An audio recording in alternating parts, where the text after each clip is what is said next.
Gila, Maarten Paes geram. Sindir Yakob Sayuri usai timnas kalah, mainlah dengan otak di kotak penalti dan jangan bodoh dalam ambil keputusan. Apakah terjadi ketegangan di dalam kubu timnas Indonesia sampai Paes berkomentar pedas seperti itu? Simak semua faktanya hingga selesai. Mantap! Pertarungan hidup dan mati timnas kita melawan Irak. Dan bukan cuma itu, kita juga bakal kupas pernyataan Kevin Dix, bek naturalisasi yang tampil semakin solid dan yang paling penting, tetap optimis walau lawan di depan berat banget. Yuk, kita simak baik-baik karena ini bukan cuma soal pertandingan, tapi soal mental, semangat, dan mimpi besar Indonesia di panggung dunia.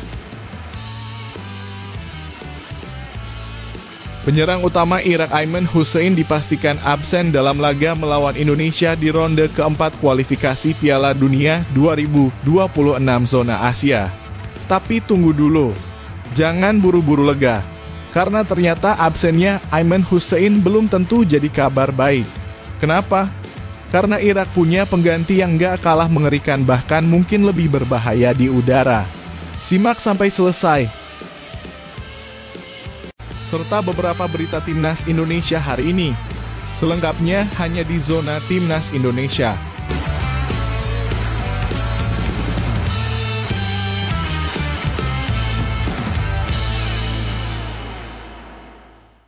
Sebelumnya jangan lupa subscribe channel ini supaya tidak ketinggalan berita timnas Indonesia. Gila, Maarten Paes geram. Sindir Yakob Sayuri usai timnas kalah, mainlah dengan otak di kotak penalti dan jangan bodoh dalam ambil keputusan. Apakah terjadi ketegangan di dalam kubu timnas Indonesia sampai Paes berkomentar pedas seperti itu? Simak semua faktanya hingga selesai. Kalau kita flashback sedikit, sebenarnya Indonesia memulai laga ini dengan sangat meyakinkan. Pressing tinggi, aliran bola cukup lancar, dan yang paling membanggakan, kita mencetak gol lebih dulu. Ini membuktikan bahwa Garuda tidak datang hanya untuk bertahan. Kita datang untuk bermain, menyerang, dan menang. Tapi masalahnya datang cepat. Hanya 6 menit setelah gol pembuka, Arab Saudi langsung menyamakan kedudukan. Dan tak lama kemudian, sebuah pelanggaran di kotak penalti membuat kita dihukum tendangan 12 pas. Dari unggul, kita justru tertinggal. Dan disitulah titik balik pertandingan. Pertanyaannya sekarang, kenapa ini bisa terjadi? Apa yang salah? Disinilah insight penting datang langsung dari mulut penjaga gawang timnas Indonesia, Maarten Paes. Dalam wawancara usai pertandingan, Paes menyampaikan pesan yang sangat mendalam tanpa menyalahkan secara terang-terangan, tapi jelas maksudnya. Dia bilang jika kita unggul, kita harus bertahan dengan cerdas dan jangan membuat kesalahan yang bisa membuat lawan mencetak gol. Dan satu kalimat ini seolah jadi tamparan halus bagi Yakob Sayuri, yang saat itu melakukan pelanggaran di kotak penalti dengan menarik jersei pemain Arab Saudi. VAR sekarang sangat ketat sobat. Sekecil apapun kontak bisa jadi penalti. Dan Paes menekankan itu, bersikaplah cerdas di sekitar kotak penalti.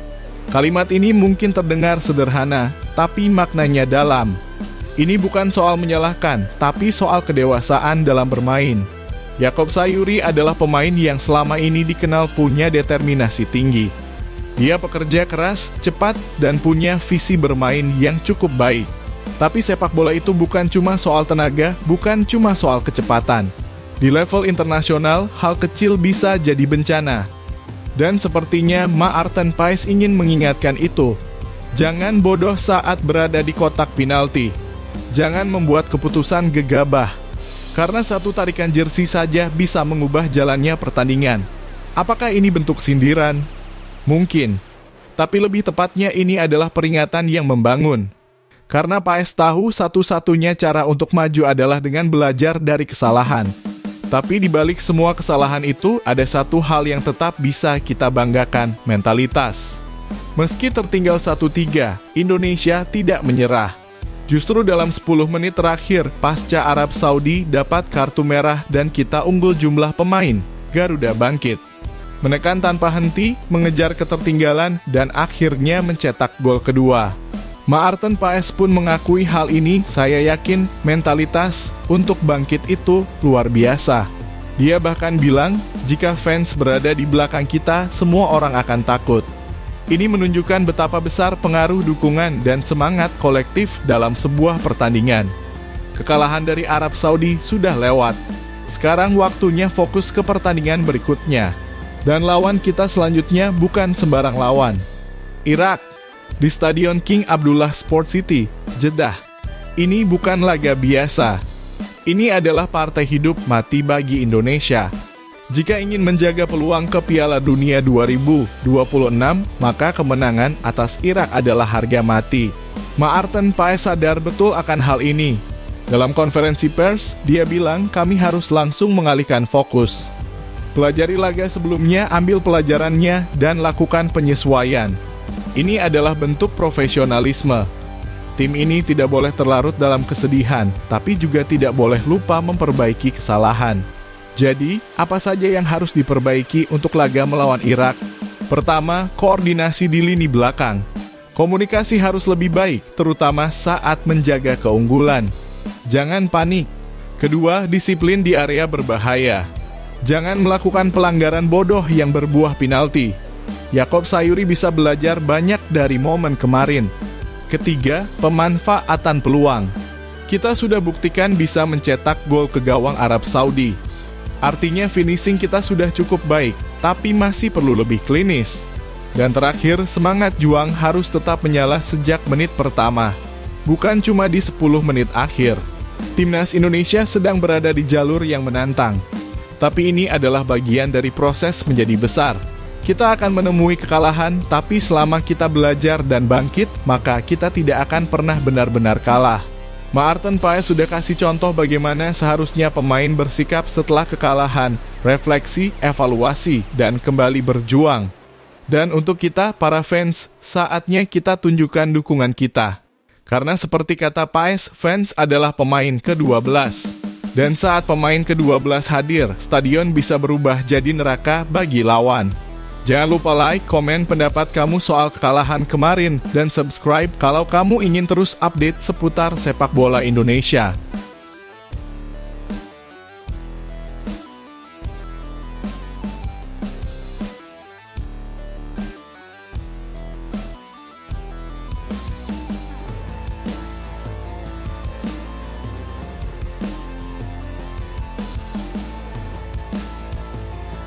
Mantap!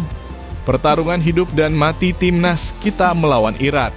Dan bukan cuma itu, kita juga bakal kupas pernyataan Kevin Dix, bek naturalisasi yang tampil semakin solid dan yang paling penting, tetap optimis walau lawan di depan berat banget. Yuk, kita simak baik-baik karena ini bukan cuma soal pertandingan, tapi soal mental, semangat, dan mimpi besar Indonesia di panggung dunia. Seperti yang kita semua tahu, Indonesia saat ini sedang berada di putaran keempat kualifikasi Piala Dunia 2026 zona Asia. Dan di grup ini timnas Indonesia tergabung bersama tim-tim kuat seperti Arab Saudi, Irak, Jepang, dan Qatar. Laga perdana melawan Arab Saudi memang menyakitkan.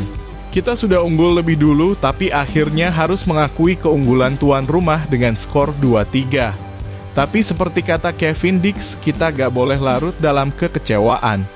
Kekalahan itu sudah lewat, sekarang waktunya fokus ke depan. Dan yang di depan ini bukan lawan sembarangan, Irak. Ngomongin Irak, kita gak bisa anggap remeh tim ini. Mereka adalah juara Piala Asia 2007 dan selalu jadi langganan babak final kualifikasi Piala Dunia. Fisik mereka kuat, permainan mereka keras tapi disiplin, dan mereka punya pemain-pemain yang sudah kenyang pengalaman di level Eropa dan Liga Top Timur Tengah. Statistik juga gak berpihak ke kita. Dalam 3 pertemuan terakhir, Indonesia selalu kalah. Skornya pun cukup telak, 1-3, 1-5, dan 0-2. Tapi disinilah bedanya ketika orang lain melihat angka dan sejarah, Kevin Dix justru melihat peluang untuk membalikan cerita. Dalam sesi wawancara jelang laga, Kevin Dix mengatakan dengan jujur, saya tahu laga melawan Irak ini akan sangat berat. Tapi dia gak berhenti di situ. Dia lanjut bilang, kami sudah siap dan termotivasi. Kekalahan dari Arab Saudi sudah kami lupakan. Sekarang waktunya menatap ke depan. Inilah mental juara yang kita butuhkan. Seorang pemain profesional yang gak terjebak masa lalu, tapi fokus pada apa yang bisa dia ubah masa depan. Dia juga menegaskan satu hal, kami harus menang. Dan saya akan lakukan apa saja untuk 3 poin. Statement ini bukan sekadar kalimat. Ini adalah bentuk komitmen dan tanggung jawab seorang pemain yang ingin mengukir sejarah bersama Merah Putih. Kita gak bisa tutup mata laga melawan Irak ini seperti final. Kalau kalah lagi, peluang kita untuk lolos ke Piala Dunia 2026 bisa sangat berat. Tapi kalau menang, wah, jalan terbuka lebar. Tekanan itu jelas terasa. Tapi seperti kata Kevin Dix, kami profesional. Kami harus fokus pada hal-hal yang bisa kami ubah, bukan yang sudah lewat. Ini adalah ujian mental, bukan cuma soal teknik.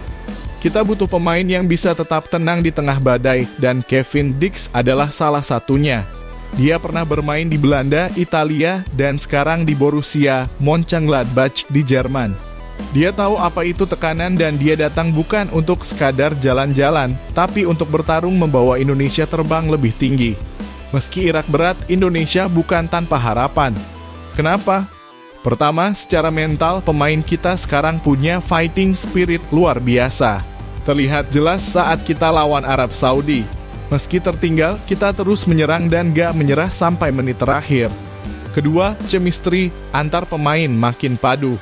Duet lini belakang seperti Kevin Dix dan Justin Hubner mulai klop.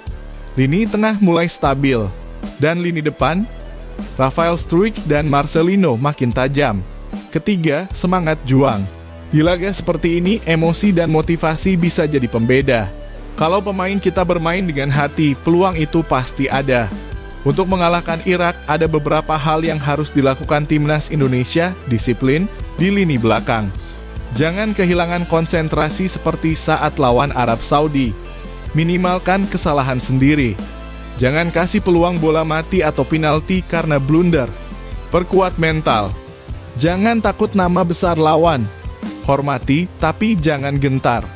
Dan yang paling penting, bermain untuk lambang di dada, bukan untuk nama di punggung. Di akhir wawancara, Kevin Dix bilang, besok adalah laga besar. Semua orang di tim sudah siap untuk menampilkan semangat juang yang tinggi.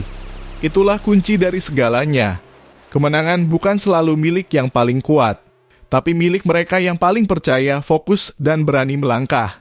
Besok 11 Oktober 2025 adalah hari penentuan.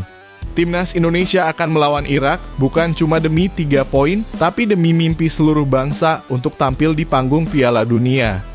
Jadi, buat kalian para fans Garuda, ayo tunjukkan dukunganmu. Serbu kolom komentar dengan semangat. Kirim doa dan energi positif untuk Kevin Dix dan kawan-kawan. Jangan lupa like, share, dan subscribe channel ini kalau kamu ingin terus update dan dukung perjalanan timnas Indonesia. Kita bertemu lagi setelah laga. Semoga kita membawa kabar kemenangan.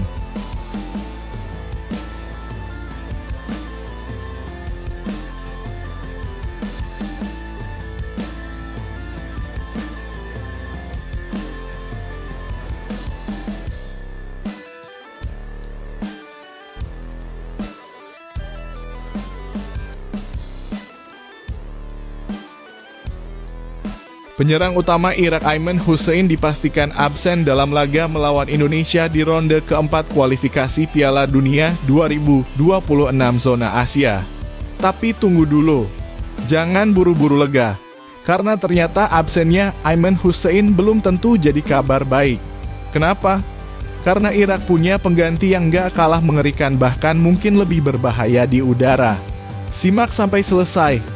Kalau kamu ngikutin kiprah timnas Indonesia beberapa tahun terakhir, nama Ayman Hussein pasti bukan nama asing.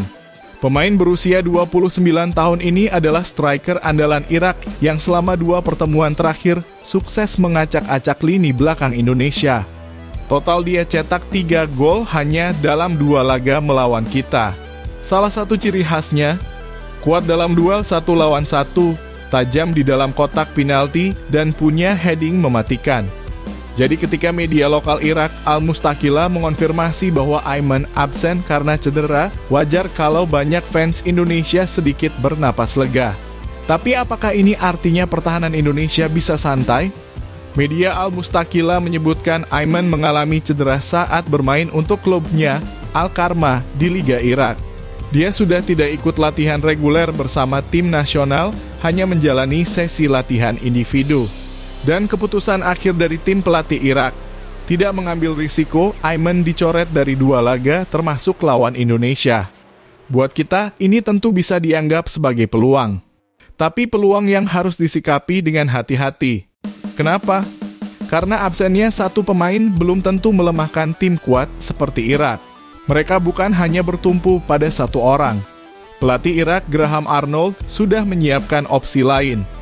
Dan nama yang muncul sebagai pengganti utama adalah Muhammad Ali. Striker berusia 25 tahun ini tampil gila-gilaan saat Kings Cup 2025 di Thailand. Dalam turnamen itu Muhammad cetak 3 gol hanya dalam 2 pertandingan dan bahkan mencetak gol penentu kemenangan atas tuan rumah Thailand di partai final. Bukan cuma statistik, tapi cara mainnya juga harus jadi alarm bagi timnas Indonesia. Muhammad punya karakteristik yang hampir mirip Ayman Hussein, kuat duel udara, pandai mencari ruang, dan tajam saat menerima umpan silang. Jadi meskipun Ayman absen, bukan berarti kita bebas dari ancaman bom udara milik Irak. Satu hal yang cukup mengkhawatirkan, Indonesia memang masih sering bermasalah saat menghadapi tim-tim dengan kekuatan fisik dan bola-bola atas. Duel udara jadi titik lemah yang terus berulang. Bahkan saat lawan Arab Saudi, beberapa peluang berbahaya lawan juga datang dari umpan silang dan bola mati. Dan sekarang melawan Irak yang punya pemain seperti Muhammad Ali, situasi itu bisa terulang lagi kalau kita nggak cepat evaluasi. Back-back sayap kita seperti Yaakob Sayuri atau Saina Patinama harus benar-benar siap menghadang aliran bola dari sisi lapangan. Karena Irak senang menyerang lewat flank dan mengirimkan umpan silang ke dalam kotak. Kalau biasanya Irak memainkan skema dengan target mantunggal yaitu Ayman, kini mereka kemungkinan akan sedikit mengubah gaya bermain. Bersama Muhammad Ali, Irak lebih fleksibel.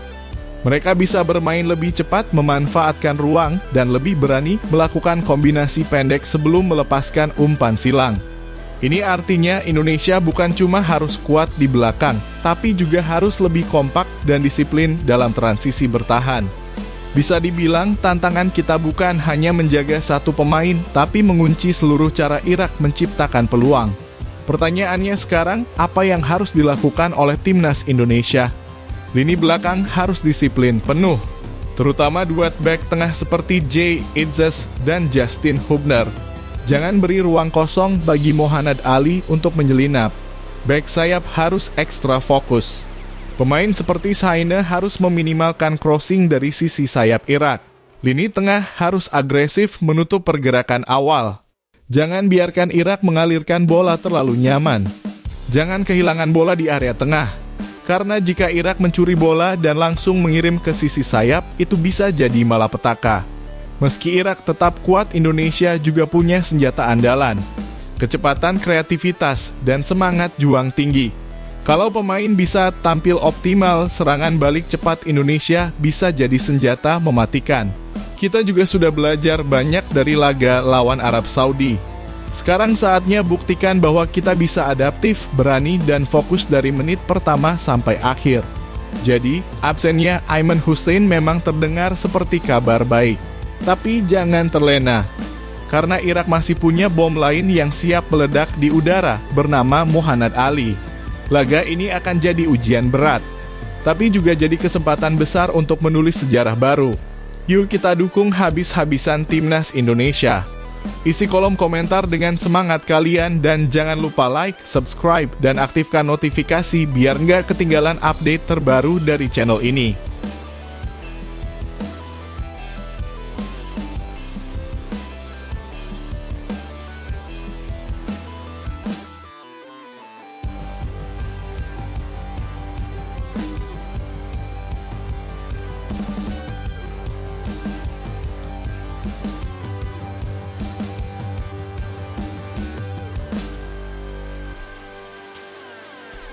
Terungkap, ketika peluit panjang berbunyi di Jeddah, bukan hanya skor akhir yang tercatat, tapi juga luka baru dalam sejarah sepak bola Indonesia. Kekalahan negatif 2 dari Arab Saudi tak hanya menyakitkan, tapi memicu badai, tuduhan pemain titipan, krisis kepercayaan, dan tuntutan reformasi. Siapakah pemain titipan tersebut? Simak sampai selesai. Padahal awalnya laga ini digadang-gadang sebagai momen emas buat timnas Indonesia unjuk gigi di panggung Asia. Tapi hasil akhir justru membuka celah besar dan bukan cuma di lini pertahanan kita, tapi juga dalam sistem dan kepercayaan publik. Jakob Sayuri, Mark Klok, dan Beckham Putra. 3 nama yang kini disebut-sebut sebagai pemain titipan. Tuduhan yang sangat serius dan menyakitkan. Mari kita bahas satu persatu. Jakob Sayuri dalam laga ini, Jakob disebut sebagai pemain yang paling flop. Banyak momen dia kehilangan bola, salah posisi, dan gagal melakukan pressing yang efektif. Salah satu insiden disebut sebagai kesalahan posisi fatal yang membuka ruang bagi Arab Saudi mencetak gol atau menciptakan peluang. Beberapa netizen menyebut kenapa dia tetap starter. Apa karena tekanan dari luar? Mark Klok memang punya pengalaman, tapi dalam laga ini dia gagal menjadi motor permainan. Tidak agresif, terlalu lambat dalam duel 1 lawan 1. Yang paling disorot, kenapa Klok dibiarkan bermain 90 menit penuh, padahal sudah jelas kelelahan dan tidak efektif. Beckham Putra sebagai pemain muda, Beckham seharusnya bisa menyegarkan lini tengah. Tapi yang terjadi, kehilangan bola di momen penting, tidak ada kreativitas dan gagal memberi gebrakan. Bahkan umpan-umpan kuncinya minim. Tidak ada dampak signifikan. 3 pemain ini bukan hanya dikritik karena penampilan buruk, tapi disorot karena diduga dipaksakan main meski performa tidak layak tampil di laga sebesar ini. Kritik tak hanya berhenti di pemain. Pelatih Patrick Kluivert juga menjadi sorotan tajam. Ada 3 kesalahan utama yang dikritik publik dan pengamat. Pertama, terlambat melakukan pergantian. Banyak pihak menilai Kluivert terlalu lama mempertahankan Jakob dan Klok. Kedua, tetap memaksakan pemain flop. Dalam sepak bola, pergantian pemain bukan soal mengganti yang lelah, tapi mengganti yang tidak efektif. Sayangnya, Kluivert gagal membaca itu. Ketiga, minim improvisasi taktik. Arab Saudi mengubah pola permainan dengan cepat. Tapi Indonesia tetap dengan formasi dan gaya yang stagnan. Dan lebih parahnya lagi, dalam konferensi pers, Kluivert tidak menyentuh isu utama soal pemilihan pemain. Ia hanya mengatakan kami frustrasi gagal konversi peluang. Setelah peluit panjang, suasana media sosial langsung meledak. Banyak netizen dan fans fanatik menyuarakan kekesalan mereka, bukan hanya karena kalah, tapi karena rasa dikhianati oleh sistem.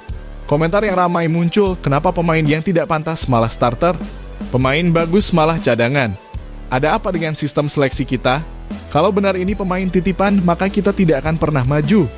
Tuduhan bahwa pemilihan pemain dipengaruhi oleh tekanan manajemen klub, relasi pribadi, sponsor, politik sepak bola internal. Semua ini mengikis kepercayaan publik terhadap integritas timnas Indonesia. Krisis ini akhirnya sampai ke istana dan federasi. Prabowo Subianto sebagai Presiden RI berkomentar menghadapi momen sebesar ini. Kita tidak boleh memiliki pemain yang sekadar monumen, mereka harus pemain yang bisa memberi kontribusi nyata. Jika benar ada pemain yang dipaksakan tanpa meritokrasi, itu mencederai marwah tim nasional. Saya sangat marah dan kecewa rakyat menaruh harapan tinggi, tapi yang tampil malah menimbulkan malu. Pernyataan yang sangat keras dan tidak biasa dari seorang presiden. Erick Thohir sebagai Ketua Umum PSSI berkomentar, saya turut sedih atas kekalahan ini dan keputusan-keputusan pemain yang dipertanyakan. Sebagai pimpinan PSSI, saya bertanggung jawab untuk memastikan proses seleksi berjalan profesional dan adil. Jika memang ada intervensi yang tidak pada tempatnya, akan saya evaluasi total. Erick berjanji melakukan evaluasi menyeluruh karena ini menyangkut masa depan sepak bola nasional. Pertanyaannya sekarang, apakah tuduhan ini akan ditindaklanjuti secara serius? Kita tahu selama ini publik seringkali kecewa karena isu pemain titipan muncul lalu hilang begitu saja tanpa penjelasan. Namun kali ini beda. Ada tekanan publik, ada reaksi dari presiden, ada janji dari Ketua Umum PSSI. Apakah ini momen untuk reformasi nyata? Atau sekadar retorika sementara? Garuda fans, kita sudah terlalu sering dikecewakan. Tapi kita juga terlalu cinta pada tim ini untuk sekadar diam. Kekalahan ini menyakitkan, tapi lebih sakit lagi jika integritas timnas ternodai oleh kepentingan pribadi. Mari kita suarakan bersama, hanya pemain terbaik yang pantas mengenakan jersey merah putih. Dan buat kamu yang masih percaya bahwa tim ini bisa dibersihkan dan dibangun kembali, tuliskan di komentar, saya dukung reformasi timnas. Jangan lupa like video ini, subscribe channel ini, dan nyalakan loncengnya untuk terus mendukung konten sepak bola jujur, kritis, dan penuh semangat.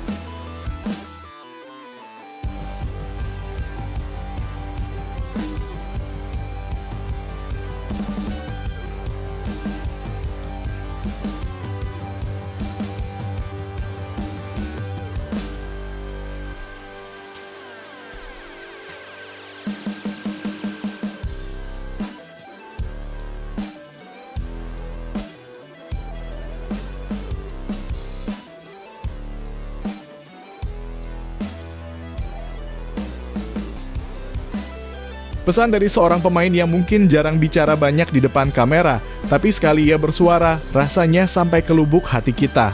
Dialah Saine Patinama. Pemain berdarah campuran Belanda Indonesia ini bukan hanya membela Garuda dengan otot dan strategi, tapi juga dengan jiwa dan hati. Simak sampai selesai. Kita tahu bersama pertandingan terakhir melawan Arab Saudi menyisakan luka. Indonesia harus tunduk dengan skor 2-3. Kekalahan yang terasa pahit bukan hanya karena hasilnya, tapi karena harapan yang sempat menyala tiba-tiba seperti dipadamkan. Di media sosial, gejolak luar biasa. Kritik tajam, saling tuding, bahkan beberapa pemain dijadikan sasaran kemarahan publik. Situasi ini cukup mengkhawatirkan karena jika tidak hati-hati, perpecahan bisa muncul bukan di dalam tim, tapi di antara kita para pendukung.